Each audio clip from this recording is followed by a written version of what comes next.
Stukmuņu muiža, vāciski Stockmannhof. Tā atrodas netālu no Pļaviņām, tiešā Daugavas tuvumā.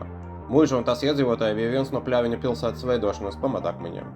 Muiža ir celtā 17. un 18. gadsimtā. Šobrīd Stukmuņu muiža ir privātīpašums. 15. gadsimtā Rīgas arhibīskaps izlēņoja Lokstenes ciemu un muižu Johanam Lokstenam un viņa adoptētajam dēlam Ārendam Stokmanim. No dēla vārda arī nāk vietvārds Stukmaņi.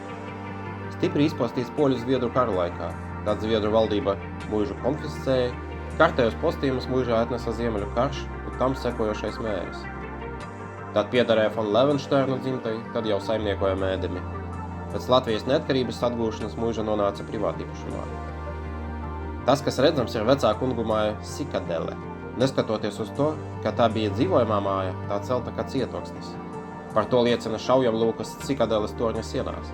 Tai cieši piekļaujos arī dažādas palīgēkas, kas nepieciešamības gadījumā varētu palīdzēt izturēt ļoti ilgstošu aplenkumu. Klēti, zirgu staļļi un ratnīca. Pēdējie divi kopā ar zvanu torņu un vārtu caurbrauktuvi veido vizuāli iespaidīgāko ēkas daļu. Zvana skaņas kalpoja gan reliģiskajiem rituāliem, gan ikdienas gaitu izziņošanai.